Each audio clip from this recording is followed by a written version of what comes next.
আর মাটনের সাথে চিকেন হয়েছে, চিকেনটা আমার জন্য। আমরা বড় লোক, এরা গরিব লোক। বাবা বাবা, খাসি খাচ্ছে তাই ওরা বড় লোক, এরা মুরগি খাবে তাই এরা গরিব লোক। শালা দুটো কোনোটাই তো আমাদের পেটে পড়ে না, তার মানে কি আমরা ভিখারি? জানি না। না না না, শুধু এরা নয়, আরো অনেকেই আছে যারা আমাদের মতন মানুষকে গরিব প্রমাণিত করার জন্য পুরো প্রস্তুত আছে। বলেন কি? কেউ একজন ঠিকই বলেছিল, সাধারণ মানুষ শালা বোকা চন্দ্র। শালা আমাদের মতন 10টা গরিব মানুষ তোদের ভিডিও না দেখলে খাসির মাংস তো ছাড়, মুরগির ছালও পেটে পড়তো না। সঠিক বলেছেন। ও, তোদের তো আবার মুরগির ছাল ভালো লাগে।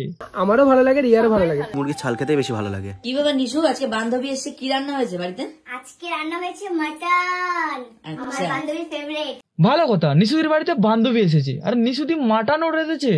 আরে মাটন বুঝলে না, ও তোমরা তো গরিব লোক। আচ্ছা, মাটন মানে খাসির মাংস, আর এরা কবজি ডুবিয়ে খাচ্ছে। আবার নিশুদিকে বলছে আমরা বড় লোক, এরা গরিব লোক। আর এ বেচারা তো ভাবছে এখনো তো মাটন পাতেই পারেনি, এর মধ্যে রিলস বানিয়ে মাটনের দামটা তুলে নেওয়ার চেষ্টা করছে। নিশুদি, আমার জন্য কিছু রাখলে না সবটা ওড়িয়ে দিয়ে দিলে? নিজের থেকে হ্যাঁ একটু ফেভারিট ওর না, আমারও ভালো লাগে, রিয়ারও ভালো লাগে।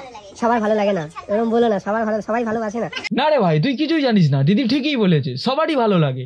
কেউ ভালো জিনিস পরিষ্কার করে খেতে জানে না, আবার কেউ মুখ লজ্জার খাতিরে দোকানে গিয়ে বলতেই পারে না, কিন্তু রান্না করে সামনে দিয়ে দিলে সবাই বলবে আমরা বড় লোক, এরা গরিব লোক। এই ভিডিওটা দেখে অনেকেই কমেন্ট করবে যে তোদের কি মাংস কেনার টাকা নেই যে মুরগির ছাল কিনে খাস। ভাই জানে সবাই এই ভিডিওটা দেখে এইরকমই কমেন্ট করবে, তাও এই ভিডিওটাই বানাবে, তা না হলে মুরগির ছালের পয়সাটা কোথা থেকে আসবে? সঠিক বলেছেন। তো যারা এইসব কমেন্ট করছে তাদেরকে বলছি, হ্যাঁ তোমরা ঠিকই বলছো, আমাদের মুরগির মাংস কেনার টাকা নেই, কিন্তু মুরগির ছাল কেনার টাকা আছে। ভাই যার যেমন চয়েস সে সেটাই কিনে খাবে।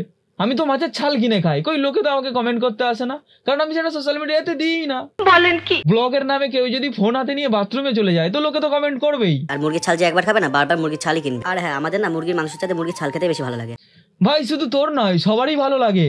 না মানে বলছিলাম কি, আমরা গরিব লোক তো, তাই আমাদের নাও লাগতে পারে। আচ্ছা, আজকে ও স্পেশালি রান্না করেছে, দেখো মুরগির ঠ্যাং, বাহ, মুরগির ছাল, খাসির মাংস, বেগুন ভাজা। মুরগির ঠ্যাং, মুরগির ছাল, না মানে আমি তো কিছুই বুঝতে পারছি না, এরা মুরগির ছাল খাচ্ছে না মুরগির ছালের অ্যাড দিচ্ছে। খাসির মাংসের সাথে মুরগির ছাল, মাছের ঝোলের সাথে মুরগির ছাল, পান্তা ভাতে মুরগির ছাল, কেউ তো আবার এও বলছে মাংস কেনার টাকা না থাকলে খাও মুরগির ছাল। আমাদের মুরগির মাংস কেনার টাকা নেই, কিন্তু মুরগির ছাল কেনার টাকা আছে। মানে আমি বুঝতে পারছি না এরা কিরকম ধরনের একটা অ্যাড প্রচার করতে লেগেছে মুরগির ছাল নিয়ে। কি মানুষ তুই নিজে খাচ্ছিস আমাকে না দিয়ে? ভাই প্রতিদিন তো খাস, একদিন না খেলে মহাভারত অশুদ্ধ হয়ে যাবে না? সবাই তো কমেন্টে বলে তুই নাকি আমার বাড়িতে এসে শুধু খাস, তার জন্য তোকে খেতে দেব না। হ্যাঁ সবাই ঠিকই বলে, কারণ দিদির বাড়ি গিয়ে খাওয়া ছাড়া আর অন্য কোনো ভিডিও তো কখনো বানাওনি। সেটাই তো লোকে আমার বাড়িতে, আমার বাড়িতে আমার ভাই এসে খায়, তবুও লোকের প্রবলেম যে কেন আমার ভাই এসে খাচ্ছে। মানুষ না না দিদি, তোমার ভাই তোমার বাড়িতে এসে যত খুশি খাক, আমাদের তাতে কোনো সমস্যা নাই। শুধু খাওয়া খাওয়ার ভিডিওটা না বানালেই পারো, আমরা শুধু শুধু কমেন্ট করতে যাব না। আমরা তো সাধারণ গরিব মানুষ, আর তুমি দিদির বাড়ি গিয়ে সবসময় ভালো মন্দ খেলে আমাদের তো হিংসা হবেই। তো নমস্কার বন্ধুরা, ভিডিওটা কেমন লাগলো অবশ্যই কমেন্ট করে জানিও।